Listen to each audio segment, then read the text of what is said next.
Bem-vindos ao Baú News. Sou o Paulo Bittencourt. Vou fazer alguns comentários com vocês a respeito das declarações na data que eu gravo esse vídeo do ministro da Fazenda e alguns daqueles seus assessores iluminados. Então, já aproveito de cara para pedir que você se inscreva aqui no canal. A gente está crescendo bem, estamos indo aí de uma maneira orgânica, crescendo aqui no Baú do Trader, trazendo algumas imagens, algumas visões um pouco diferentes do que você vê aí na grande mídia, né? E todo aquele pessoal, né, subiu, desceu, caiu, por quê? Você deve fazer aquela operação, comprar. É uma visão um pouco diferente. Então, se inscreva aqui no Baú do Trader para ser incomodado com as notícias que eu pretendo passar aqui para vocês. Então, primeira é essa aqui. O ministro da Fazenda diz que o pacote será enviado ao Congresso para tributar também fundos dos super ricos. Eles adoram esses clichês, os super ricos. Super ricos. Pergunta onde que eles ficam hospedados quando eles fazem viagens internacionais. É só em hotel de super ricos. Mas o problema no Brasil são os fundos exclusivos dos super ricos. Há uma categoria de fundos no Brasil chamada de fundos fechados, onde você tem um número ali de cotas já definido e você não faz resgate de cotas, você faz amortização do valor da cota, e é nesse momento que você paga o imposto diferido. Esse imposto está sendo calculado, ele não tem o tradicional come cotas, que é uma excrescência, você tributar alguém sem ter a realização do lucro, mas no Brasil se criou essa excrescência de você ter o come cotas, imagina, né? E então o, o fundo fechado você só tributa no momento realmente da retirada. Isso não quer dizer que você não pague imposto, você apenas diferiu o imposto. Aquele dinheiro provisionado está ajudando a pagar os custos fixos do fundo. Então isso gera um benefício com uma empresa que, ao postergar o pagamento de imposto, ele joga aquilo na produção, gera mais ganho, e aí ele paga o imposto devido, mas aquele postergação ajudou no capital de giro da própria empresa. E aí ele me aparece realmente dizendo, não, assim, não, vamos bater no peito, nós vamos fazer isso. Isso é aquela coisa pífia, porque quem realmente, as pessoas que eu já ajudei a estruturar esses fundos, eles não são tontos, eles não ficam lendo essas informações para o jornal, certo? Eles fazem uma estruturação tributária que é além da vida deles. Eles fazem um planejamento sucessório, tal, que vai além da vida dessas pessoas. Então, quando um cara vem com uma medida dessa, o cara vai tomar a seguinte decisão: como isso ainda tem que passar a valer num exercício futuro, aqueles que detêm esses fundos podem simplesmente encerrar o fundo, pagar o imposto que está ali provisionado e simplesmente mandar esse dinheiro para fora, simplesmente para não ter que ter esse desconforto e tal. Se é para pagar imposto, eu monto uma carteira lá fora e eu pago, como está sendo discutido agora, você paga o imposto anualmente sobre o ganho que você teve no exterior e tal. Então isso aqui é mais uma daquelas bravatinhas, daquela coisa toda, que serve muito para a mídia, né? A mídia fica assanhada, aquele pessoal fala, ai, que bacana, você vai tributar os super ricos. Cara, os super ricos, eles estão num outro patamar de entendimento do que é a riqueza, sabe? É um outro patamar. Eles não têm nada no nome deles, eles têm as offshores que controlam as empresas que estão no Brasil, eles têm trust foundations no exterior. Então para com isso, entendeu? O super rico ele está num outro patamar, não é esse patamar rastaquera desse cara que fica ali achando, eu vou pegar você, hein? Vou pegar você. É aquela coisa pífia, ridícula.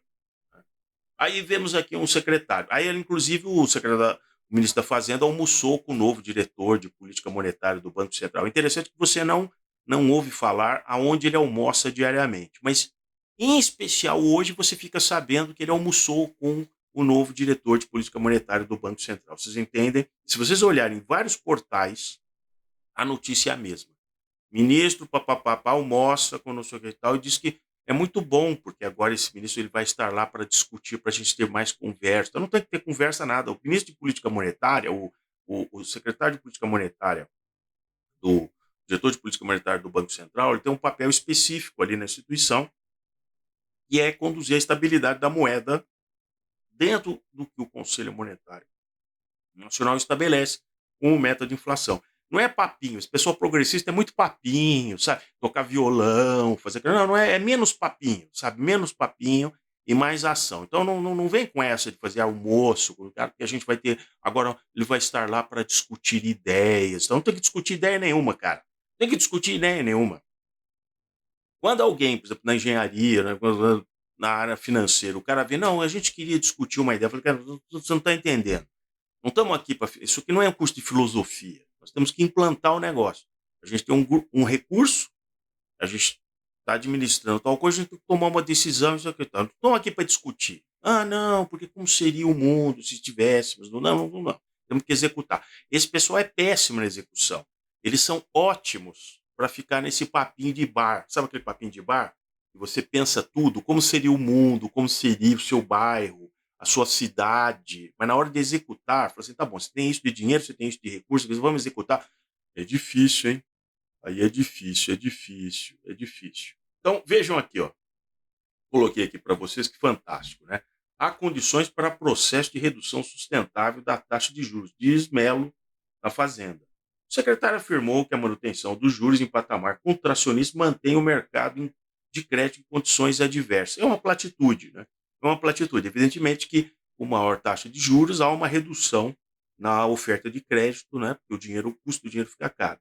O que o secretário esqueceu de dizer é que esse contracionismo foi necessário por uma inflação que atingiu mais de 10% ao ano. Eu acho que o secretário esqueceu, né?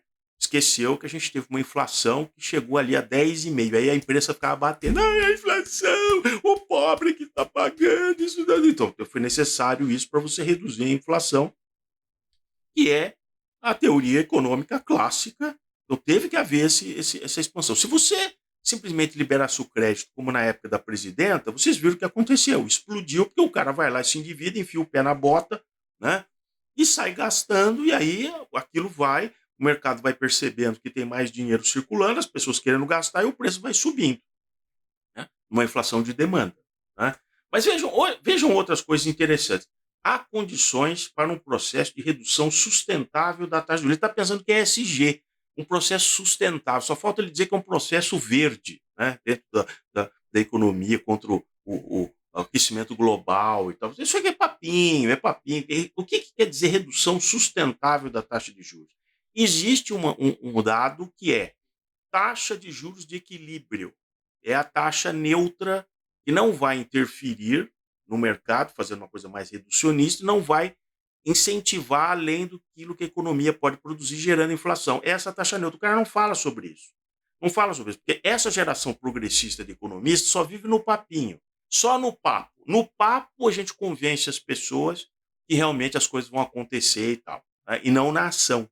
Então é muito papo e pouca ação. Nós vamos ver a partir de 2024, né, porque já vai ter acabado todo aquele efeito, né, transitório do que o Guedes deixou na economia em 2022, aí nós vamos ver esse pessoal, né, é sonhático, como que eles vão enfrentar o mundo a partir de 2024. Por enquanto é só papinho, só blá blá blá. Né? Temos hoje condições já há algum tempo colocadas de um processo vigoroso e sustentável da redução vigoroso. Eu quero que você coloque número, meu cara. Eu quero que você coloque isso em dados. Até quanto que eu posso reduzir a taxa de juros para manter realmente o crescimento sem gerar inflação? Para com isso. Sustentar a redução da baixa taxa básica que poderia ter impacto significativo sobre a política fiscal, atividade de mercado de trabalho, blá, blá, blá, blá, blá, blá, blá, blá. Certo? Eles não vão conseguir explicar porque, mesmo com a redução da taxa de juros básica, que é a taxa de juros de curto prazo, o desemprego vai aumentar. Vai haver menos contratações. O CAGED vai ficar negativo em algum tempo, em alguns meses. Porque é uma questão de confiança, não é questão de taxa de juros. A taxa de juros não explica tudo. Esse pessoal é muito primário, é muito simplista, eles são binários, né? Dado que tem uma taxa de juros e tal. Não, o principal fator é o fator de confiança. Se você não espelha confiança, se um governo não espelha confiança, não vai haver contratação. Eu não sou obrigado a contratar ninguém com o meu capital. Esse é o ponto. Esse é o ponto.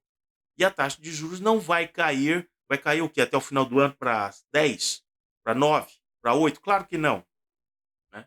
Mas aí tem um outro ponto que eu quero comentar aqui, que é muito interessante, outra platitude. Olha essa parte aqui, para cada 1 ponto base nos juros da taxa Selic, né, que hoje está em 13,75, tem impacto significativo do ponto de vista fiscal, eh, para cima e para baixo. Então aqui, ó, representa um custo anual de 40 bilhões e tal. Então é só você parar de gastar, cara. É só você parar de gastar. Quem mandou você gastar que são 6 trilhões de dívida, o prazo de vencimento em 4 anos? É por isso que você tem que pagar essa taxa de juros. É por isso que você onera realmente a sociedade com 40 bilhões de juros ao ano. Você não quer pagar os 40 bilhões de juros ao ano? Então reduz a dívida pública, reduz o tamanho do Estado, todos os penduricalhos, o quanto gasta o judiciário, o quanto gasta o legislativo, todos os apadrinhados, todo aquele negócio. Reduz o número de empresas estatais ineficientes. Ah, é por isso que você vai continuar pagando 40 bilhões de juros. Porque o dono do capital, ele decide comprar o título público, porque você, secretário, precisa pagar salário, precisa pagar o custeio da máquina do Estado toda semana, e você não tem esse dinheiro. E aí sabe o que você faz? Você pede para o Tesouro emitir novos títulos que a gente compra lá no Tesouro Direto. Então para com esse papinho, né, porque fica parecendo que é banqueiro, o banqueiro que está escorchando, está colocando a taxa. Não, é a sua ineficiência como Estado que colocou uma dívida de 6 trilhões de reais nesse patamar de custeio que tem. Então, é o que eu tinha aqui para vocês. Eu não aguento esse papo de embromation. O cara só fala de ideias. Nós vamos ver 2024. Vai chegar 2024, a onça vai ter que ir lá beber água. Aí nós vamos ver essa turminha, o que eles vão culpar. Aí não vai ter mais a taxa de juros em 13,75. Aí eles vão dizer está muito caro. Está em 11 no ano que vem, por exemplo. Não, está em 11, está caro. E o desemprego está chegando. Não, agora tá em 10. E aí o que? Vai ter mais programa assistencial? Vou colocar, turbinar de novo mais dinheiro no crédito para as pessoas, para o cara se endividar, comprando uma coisa irrelevante para ele, o patrimônio dele? Não, não, não. Mas quem decide quem contratar sabe fazer conta, né? Não é como esse pessoal que só vive de emprego público e subsidiado, não sei o que e tal. Então, o cara tem folha corrida para pagar. Um cara desse lá no Ministério da Fazenda, ele não tem que pagar ninguém. O salário vem para ele, tranquilo, ele tem um SEC, tem carro, tem avião, para onde ele quiser e tal. Então, por isso que é muito fácil esse papinho. Agradeço para vocês que assistiram esse vídeo até esse momento. E, mais uma vez, se inscreva aqui no canal, coloque o joinha e vamos monitorar toda essa onda da Modern Monetary Theory, que esse pessoalzinho adota, né? A MMT. Vamos ver, né? Bater na parede. Nunca funcionou e não vai ser agora, repetindo os erros ali da época da presidenta, que agora vai funcionar. Principalmente num cenário muito mais adverso, não é verdade?